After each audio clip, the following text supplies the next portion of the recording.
మేడారం సమ్మక్క సారక్క జాతర ప్రపంచంలోనే అతిపెద్ద గిరిజన పండుగ.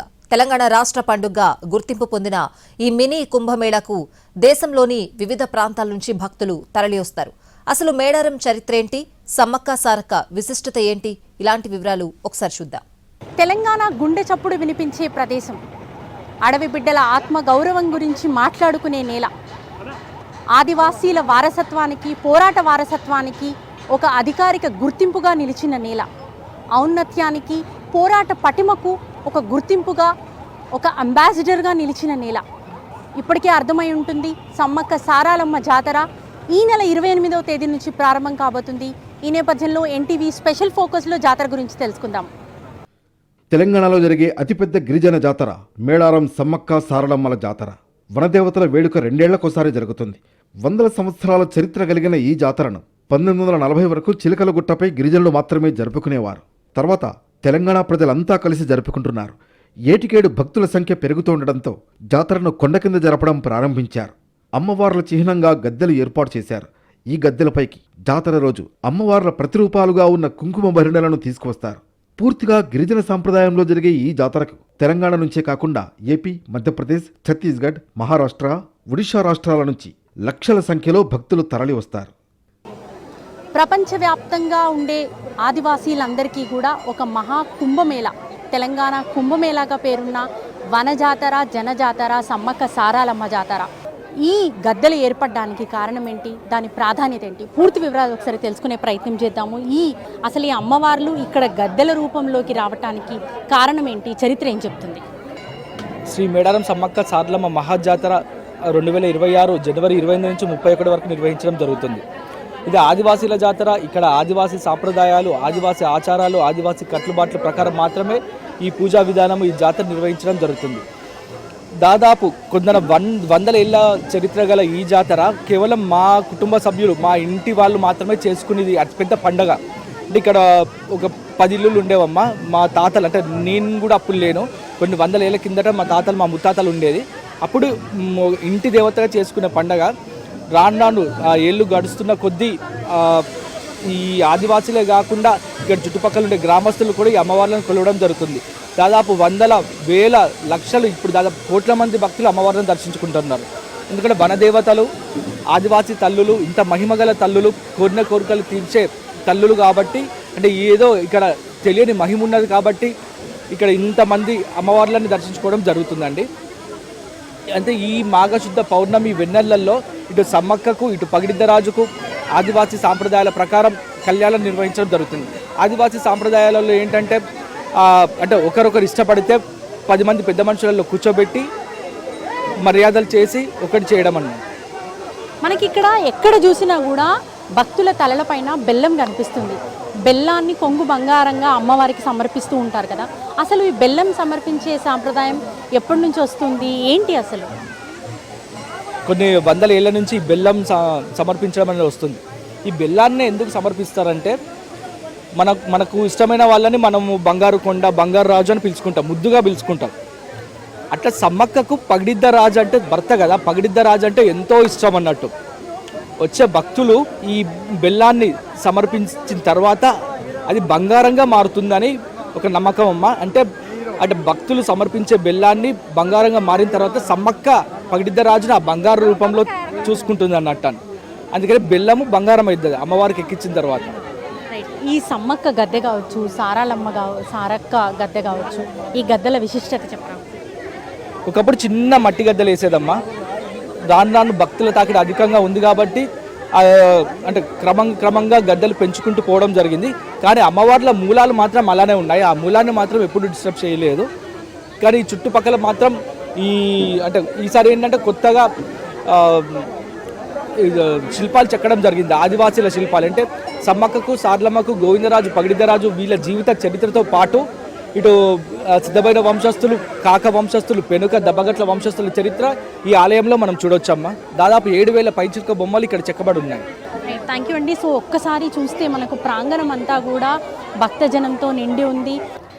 ఆ కుటుంబ సభ్యులు, ఆ ఆదివాసీ కుటుంబ సభ్యులు కొన్ని ఏళ్ళుగా ఇక్కడ పూజలు అందిస్తున్న కుటుంబ సభ్యుల మాటల్లోనే తెలుసుకున్నాము. సో ఓవరాల్గా సమ్మక్క సారాలమ్మ జాతరకి అంతా రంగం సిద్ధమైంది. 28 నుంచి ప్రారంభమయ్యే ఈ సమ్మక్క సారాలమ్మ జాతరకి ఎంతోమంది భక్తులు రావటానికి అన్ని ఏర్పాట్లు కూడా ప్రభుత్వం చేసింది. ఇటు ఆర్టీసీ వైజ్గా కావచ్చు, ఆరోగ్యపరంగా కావచ్చు, అత్యవసర మెడిసిన్కి సంబంధించి కావచ్చు, ప్రతి ఒక్కటి కూడా ఇక్కడ అన్ని విభాగాలన్నీ కూడా సమిష్టిగా సమన్వయంతో పనిచేస్తూ జాతరకి సర్వం సిద్ధం చేసింది. జాతర మొదటి రోజున కన్నెపల్లి నుంచి సారలమ్మను గద్దెపైకి తీసుకొస్తారు. రెండవ రోజున చిలుకలగుట్టలో భరిణ రూపంలో ఉన్న సమ్మక్కను గద్దెపై ప్రతిష్ఠిస్తారు. దేవతలను గద్దెలపై ప్రతిష్ఠించే సమయంలో భక్తులు పూనకంతో ఊగిపోతారు. మూడవ రోజున అమ్మవార్లిద్దరూ గద్దెలపై కొలువు తీరుతారు. నాలుగో రోజు సాయంత్రం ఆవాహన పలికి దేవతలిద్దరిని తిరిగి యుద్ధస్థానానికి వనప్రవేశం చేయిస్తారు. వంశపారంపర్యంగా వస్తున్న గిరిజనులే పూజారులు కావడం ఈ జాతర ప్రత్యేకత. తమ కోరికలు తీర్చమని భక్తులు అమ్మవార్లకు బంగారంగా పిలిచే బెల్లాన్ని నైవేద్యంగా సమర్పించుకుంటారు.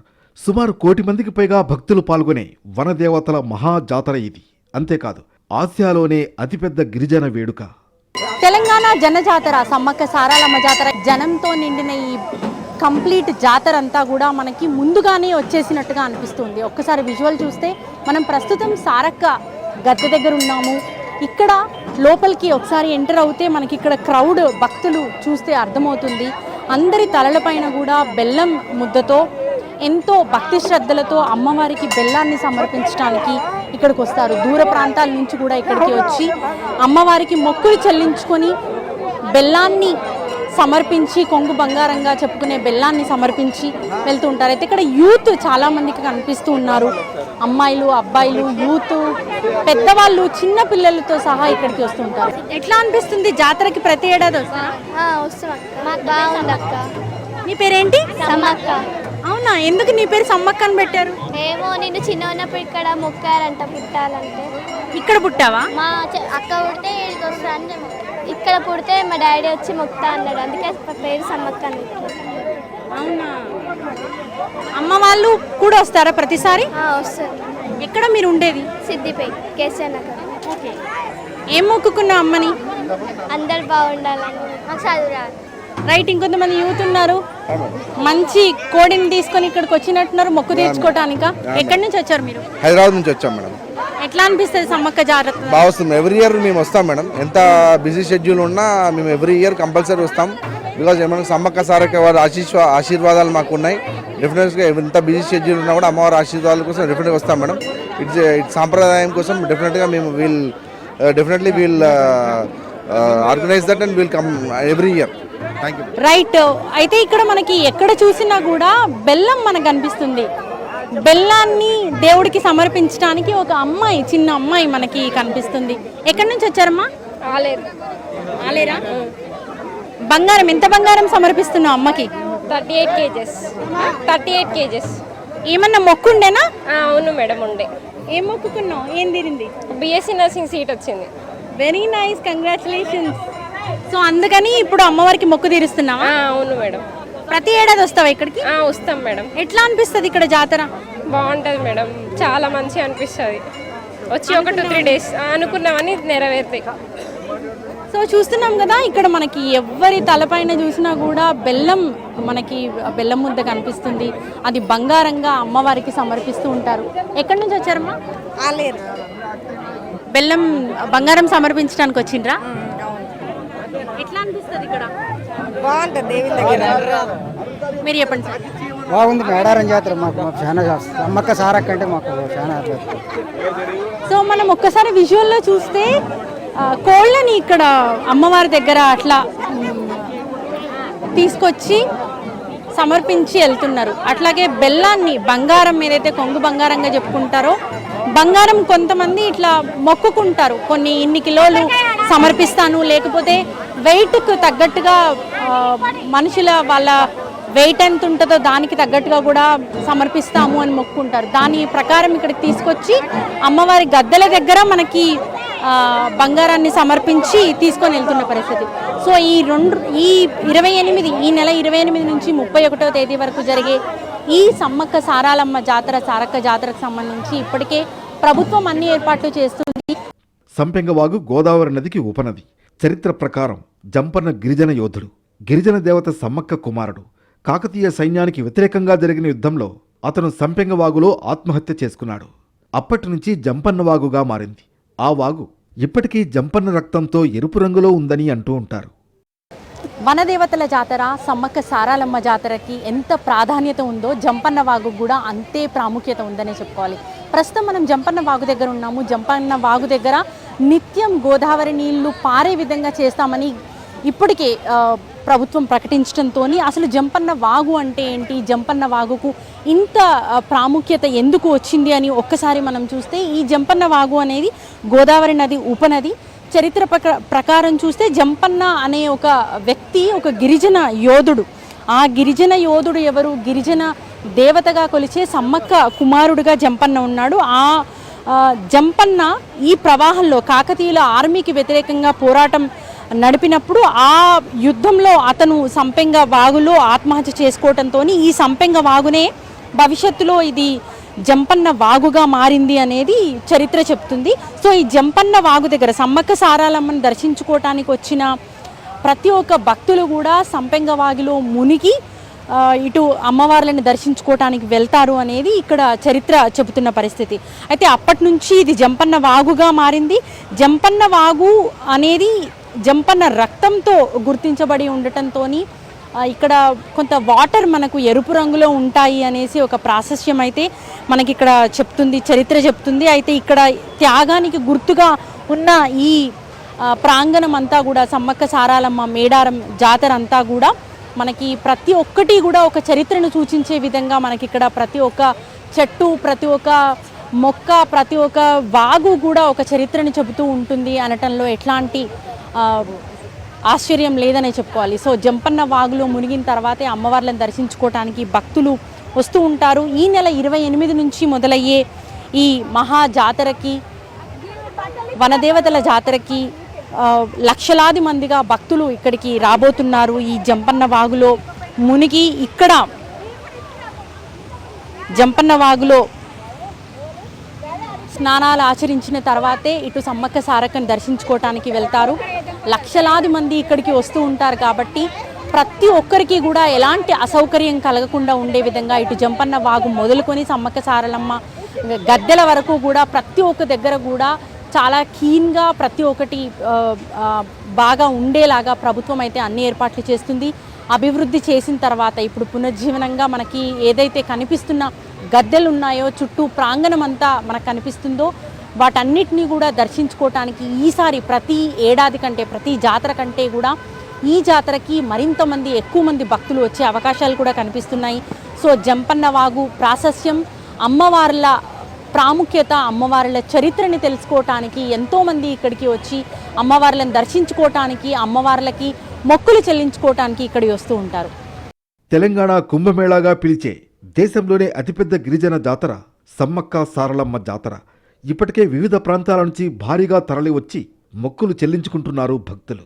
అటు భక్తులకు ఎలాంటి ఇబ్బందులు కలగకుండా ప్రత్యేక ఏర్పాట్లు చేసింది ప్రభుత్వం. తెలంగాణ వనదేవతల జాతర, ఆ జాతరకు రావాలంటే ఆర్టీసీ అనేక సంవత్సరాల నుంచి బస్సులను ఏర్పాటు చేయటము, ఇటు మొత్తం రాష్ట్ర వ్యాప్తంగా అన్ని రూట్ల నుంచి కూడా బస్సులను ఏర్పాటు చేసి ఇక్కడికి వచ్చే భక్తులకు ఎలాంటి అసౌకర్యం కలగకుండా చూసే ప్రయత్నం చేస్తుంది. అయితే ప్రస్తుతం మనం మేడారంలో ఉన్నాము. మేడారంలో పూర్తి స్థాయిలో బస్ షెల్టర్స్ అన్ని ఏర్పాటు చేసి తాత్కాలికంగా ఒక బస్ డిపోనే ఏర్పాటు చేసిన పరిస్థితి. అయితే ఇక్కడ ఓవరాల్గా డీటెయిల్స్ ఎట్లా ఉన్నాయి, ఇక్కడ ఎలాంటి ఏర్పాట్లు చేసింది ఆర్టీసీ, ఇక్కడికి వచ్చే భక్తులకు ఎలాంటి అసౌకర్యం కలగకుండా బస్సులు యథావిధిగా ఎక్కి ఇటు అమ్మవార్లను దర్శించుకొని ఆ తర్వాత మళ్ళీ తిరుగు ప్రయాణం చేయడానికి ఎట్లాంటి పూర్తి ఏర్పాట్లు ఏంటి అనే డీటెయిల్స్ అయితే తెలుసుకుందాం. మనతో పాటు మాట్లాడడానికి ఆర్ఎం గారు ఉన్నారు. సార్ చెప్పండి, వనదేవతల జాతర కోసం లక్షలాది మంది ఇక్కడికి వస్తూ ఉంటారు. ఆ భక్తుల కోసం ప్రతిసారి కూడా మీకు ఇక్కడ బస్సులు షెల్టర్స్ ఏర్పాటు చేయడం, తాత్కాలిక బస్ స్టాండ్ ఏర్పాటు చేయడం అవన్నీ చేస్తారు. సో ఈసారి ఎన్ని ప్రత్యేక బస్సులను ఏర్పాటు చేశారు, అట్లాగే ఇక్కడ ఎన్ని షెల్టర్స్ ఉంది, ఈ ప్రాంగణం ఎంత విస్తారంలో ఉంది, ఏంటి అసలు పూర్తి డీటెయిల్స్ చెప్పండి. మేము ఇక్కడ ఆసియా ఖండంలోనే అతిపెద్దదైనటువంటి గిరిజన జాతర ఇక్కడ ఏర్పాటు చేసి జరుగుతూ ఉంది. ఈ జాతరకు వచ్చే ప్రయాణికులకు అన్ని రకాల సౌకర్యాలు ఏర్పాటు చేస్తూ ఉన్నాము. గత సంవత్సరము 3,500 బస్సులు ఏర్పాటు చేయడం జరిగింది. ఈ సంవత్సరం మరి అది 500 సంఖ్య పెంచి మా యొక్క గౌరవ మంత్రివర్యులు శ్రీ పొన్నం ప్రభాకర్ గారి ఆదేశానుసారము 4,000 బస్సులను మేము ఈ సంవత్సరం ఆపరేట్ చేస్తూ ఉన్నాము. ఇదంతా కూడా మొత్తం ప్యాసింజర్స్ మీరంతా చూస్తున్నారు. ఇక్కడ 50 ఎకరాలలో మనము క్యూ లైన్స్ మీద ఏర్పాటు చేసి ఒక తాత్కాలిక బస్ స్టేషన్ ఏర్పాటు చేశాము. ఇవన్నీ కాకుండా మళ్ళీ ప్రయాణికులకు ఇక్కడ ఎటువంటి ప్రాబ్లం లేకుండా ఉండడానికి మనకి వెనుక ప్యాసింజర్స్కి వెయిటింగ్ ఏరియా కూడా ఏర్పాటు చేయడం జరిగింది. దాదాపు 50 క్యూ లైన్స్ ఇందులో ఉన్నాయి. ఈ 50 క్యూ లైన్స్ డిఫరెంట్ డెసిషన్స్కి వస్తాయి.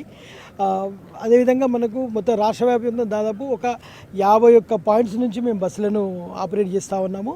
ఇది అందులో అన్ని రకాల బస్సులు ఉంటాయి. హైదరాబాద్ నుంచి వచ్చే వాళ్ళకు మనకు సూపర్ లగ్జరీ బస్సెస్ కావచ్చు, ఈజీ బస్సులు కూడా అక్కడ నుంచి ఏర్పాటు చేయడం జరుగుతుంది.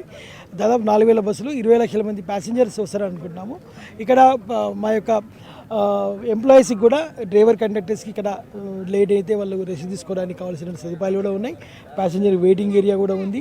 పబ్లిక్ అడ్రస్ సిస్టమ్ ఉంటుంది. దాదాపు ఒక 2,000 మంది సిబ్బంది ఇక్కడ 24/7 ఇక్కడ పనిచేస్తూ ఉంటారు. ప్యాసింజర్స్ కావాల్సిన తగిన సమాచారానికి వాళ్ళకి కావాల్సిన సమాచారాన్ని ఇవ్వడం జరుగుతూ ఉంది. ఇవన్నీ కూడా ఇక్కడ మనకు కనిపించే ఈ షెడ్స్ ఏంటి, ఆ క్యూ లైన్స్ ఏంటి, ఇటు ప్రయాణికులు వచ్చినప్పుడు డైరెక్ట్గా మనకు ఆయా మండలాలకు గ్రామాలకు వెళ్ళే బస్సుల్ని గుర్తించి ఎట్లా వాళ్ళు షఫల్ అవ్వాల్సి వస్తుంది? ఇక్కడ ప్యాసింజర్స్ వెనుక క్యూ లైన్స్ ఉన్నాయండి. మనకు ప్యాసింజర్ ఎంట్రీ ఇక్కడ ఒక్కొక్క క్యూ లైన్కి మనము ఒక డెస్టినేషన్ పెడతామన్నమాట. లైక్ వరంగల్, నర్సంపేట, తొర్రూరు, అట్లనే కరీంనగర్, ఇట్లన్నీ కూడా అన్ని ఆల్మోస్ట్ ఒక 50 డెస్టినేషన్స్ ఇక్కడ ఉంటాయి ఈ క్యూ లైన్స్. ఆ క్యూ లైన్స్ నుంచి ఎంటర్ అయిన తర్వాత వాళ్ళు క్యూ లైన్ ఇక్కడ మీరు చూస్తున్నారు ఒక క్యూబికల్ ఉంది కదా, టికెట్ ఇష్యూయింగ్ పాయింట్ అనమాట. ఇక్కడ దాకా వచ్చి వాళ్ళు ఇక్కడ నుంచి బయటకు వచ్చి ఇక్కడ బస్సు పార్కింగ్ చేస్తాం. ఇక్కడ ఈ పార్క్ చేసిన బస్సులో వాళ్ళు ఎక్కుతారనమాట. ఆ బస్సులో ఎక్కేటప్పుడు వాళ్ళకి కావాల్సిన విధంగా సహకరించడానికి మా సిబ్బంది ఇక్కడ అంతా ఉంటారు.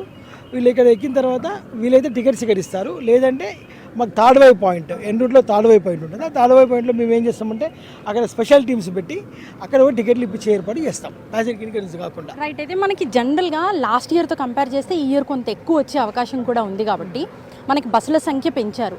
రిటర్న్ వెళ్ళేటప్పుడు ట్రాఫిక్ జామ్, వచ్చేటప్పుడు కూడా అంతే ట్రాఫిక్తో వస్తారు. ప్రైవేట్కి సంబంధించిన పార్కింగ్ ఏరియాస్ ప్లస్ వాళ్ళ వెహికల్స్తో కూడా కంప్లీట్ ట్రాఫిక్. దానికి బస్సులకి ఏమైనా టెక్నికల్ ఇష్యూస్ రావటము, లేకపోతే ఏదైనా రిపేర్ వచ్చి సడన్గా ఏమైనా ఎమర్జెన్సీ ఉండటము అట్లాంటివి వస్తే దాన్ని ఎట్లా ట్యాకిల్ చేస్తారు? అవునండి, పార్కింగ్ ప్రైవేట్ వెహికల్స్ అన్నీ కూడా ఇక్కడ నుండి ఒక 5-6 కిలోమీటర్ల అవతల పార్కింగ్ చేస్తారు. ఆ పార్కింగ్ కూడా ఏంటంటే ఉన్నాయి పార్కింగ్, బట్ అక్కడ నుంచి నడుచుకుని రావాల్సి వస్తుంది ప్రయాణికులందరూ కూడా. ఇక్కడికి అమ్మవారి గదిలోకి రావాలంటే మనకైతే ఇక్కడికి వచ్చేసి ఇక్కడ నుంచి ఈజీగా వెళ్ళే అమ్మవారి దగ్గర ఉన్నాం కాబట్టి ఈజీగా రావచ్చు. అదేవిధంగా బస్సులో ఏదన్నా ప్రాబ్లం అయితే, టెక్నికల్ ఇష్యూస్ ఏమైనా అయితే వాళ్ళకి కావాల్సిన విధంగా మేము ఒక 15 జీప్స్ అండి మొబైల్ టీమ్స్ ఏర్పాటు చేయడం జరిగింది. అదేవిధంగా వాటితో పాటు ఒక డీజీటీస్ ఉంటాయి మా దగ్గర, డిపో గూడ్స్ ట్రాన్స్పోర్ట్ వెహికల్స్ అని. అందులో స్పేర్ పార్ట్స్ ఉంటాయి. అదేవిధంగా అందులో మెకానిక్స్ ఉంటారు. వాళ్ళంతా కూడా హైలీ క్వాలిఫైడ్ ఉంటారు. వాళ్ళన్నీ కూడా ఏంటంటే వాళ్ళకి కావాల్సిన బస్ ఎక్కడ ఫెయిల్ అయితే ఇమీడియట్గా ఆ బస్సుని అటెండ్ చేసేటువంటి ఏర్పాటు చేశాము. అదేవిధంగా బైక్ టీమ్స్, బైక్ పైన మీరు అన్నట్టు ఏదైనా జామ్ అయితే ఆ బైక్లో వెళ్ళి కూడా వాళ్ళు ఇమీడియట్గా అటెండ్ చేసే అవకాశం ఉంది. ఫస్ట్ ఆఫ్ ఆల్ ఏంటంటే మేము గత 6 నెలల నుంచి స్పెషల్గా మెయింటెనెన్స్ చేస్తూ ఉన్నాం అన్ని బస్సులకి. దాదాపు 4,000 బస్సులకి ఎక్కడ ఎటువంటి ప్రాబ్లం లేకుండా ఉండే విధంగా. మా బస్సులు ఫెయిల్ అయ్యే అవకాశాలు చాలా తక్కువ ఉన్నాయండి. వాళ్ళు ఫెయిల్ అయినా కూడా ఇమీడియట్గా మేము రిలీఫ్ అరేంజ్ చేస్తాం. రైట్. ఈ బస్సులకు సంబంధించి మీరు ఏర్పాటు చేసిన ప్రత్యేక బస్సుల్లో మహాలక్ష్మి పథకం అమలు జరుగుతుందా? అండ్ మోరోవర్ మహిళా భక్తులు ఎక్కువగా మనకు ఉంటారు కాబట్టి సో ఎట్లా ఉండబోతుంది? గత 2024లో కూడా మనకు మహాలక్ష్మి వర్తించిందండి. ఇప్పుడు కూడా మహాలక్ష్మి వర్తిస్తుంది, ఏం ప్రాబ్లం లేదు. మహిళలకు కూడా మాకేంటంటే వాళ్ళకి ఎటువంటి ఇబ్బంది లేకుండా బస్సుల సంఖ్యను పెంచుతూ ఉన్నాము. దానివల్ల ఇబ్బంది పడాల్సిన అవసరం లేదు.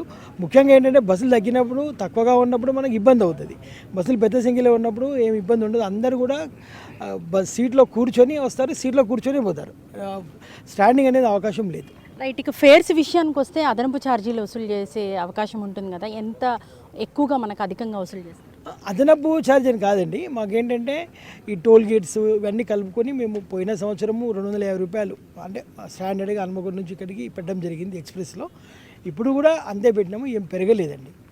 మనకి ఎక్కువగా ఏ జిల్లాల నుంచి ఇక్కడికి భక్తులు వచ్చే అవకాశం ఉంది? మనకు పెద్ద సంఖ్యలో వచ్చేది ఉమ్మడి వరంగల్ జిల్లా నుంచి వస్తారండి. మెయిన్గా హన్మకొండ, వరంగల్ ఆ చుట్టుపక్కల ప్రాంతాల నుండి, తర్వాత నర్సంపేట, తొర్రూరు, భూపాలపల్లి, జనగాం నుంచి కూడా చాలామంది వచ్చే అవకాశం ఉంది. వీటితో పాటు కరీంనగర్ నుంచి గోదావరికని, అదేవిధంగా ఆదిలాబాద్, మందమర్రి, ఆసిఫాబాద్, మంచిర్యాల, మంతని ఇటువంటి ఏరియాల నుంచి కూడా వస్తారండి. మనకు రాష్ట్రం నుంచి అన్ని ప్రాంతాలకు వస్తారు. మహబూబ్నగర్ నుంచి రావాలనుకున్న వాళ్ళు హైదరాబాద్కి వచ్చి హైదరాబాద్ నుండి ఇక్కడికి రావాల్సి వస్తుంది. చాలామంది ట్రైన్లో కూడా వస్తారు. ట్రైన్లో వస్తే వాళ్ళకు కూడా కాచిపేటలో మాకు క్యాంప్ ఉంటుంది రైల్వే స్టేషన్ పక్కకే. అదేవిధంగా వరంగల్ రైల్వే స్టేషన్ ఉంది, దాని పక్క కూడా మా క్యాంప్ అక్కడ ఉంటుంది. కాబట్టి ఎటువంటి ఇబ్బంది ఉండదు, హ్యాపీగా రావచ్చు, అమ్మవారి దర్శనం చేసుకోవచ్చు. Right sir, thank you so much. So ఇది చూస్తున్నాం కదా, ఇక్కడ మనకి కనిపించే ఈ షెడ్స్ అన్నీ కూడా తాత్కాలిక షెడ్స్. ఇవి కంప్లీట్గా ఏ బస్సులు ఆయా రూట్లకి సంబంధించిన డెస్టినేషన్స్కి చూపిస్తూ ఈ షెడ్స్ అన్నీ కూడా ఏర్పాటు చేశారు. ఇక్కడ క్యూ లైన్ పద్ధతిలో పూర్తి స్థాయిలో పకడ్బందీ ఏర్పాట్లను చేసి ఇక్కడ ఆర్టీసీ బస్సులను అయితే మళ్లించబోతా ఉన్నారు. అయితే ఆర్టీసీ బస్సులు మాత్రమే గద్దెలకి చాలా దగ్గరగా, అంటే వెరీ నియర్ బై, మనకి 1 కిలోమీటర్ డిస్టెన్స్లో అమ్మవార్లని దర్శించుకోవడానికి అవకాశం ఉండేలాగా ఉంటుంది. సమ్మక్క సారలమ్మ జాతర విశిష్టతను దృష్టిలో పెట్టుకుని ప్రభుత్వం అభివృద్ధి పనులకు శ్రీకారం చుట్టింది. అలాగే ప్రత్యేకంగా నిధులు కూడా కేటాయించింది. మున్ముందు వనదేవతల ప్రాంగణం మరింత శోభాయమానం కానుందనడంలో ఎలాంటి అనుమానం లేదు.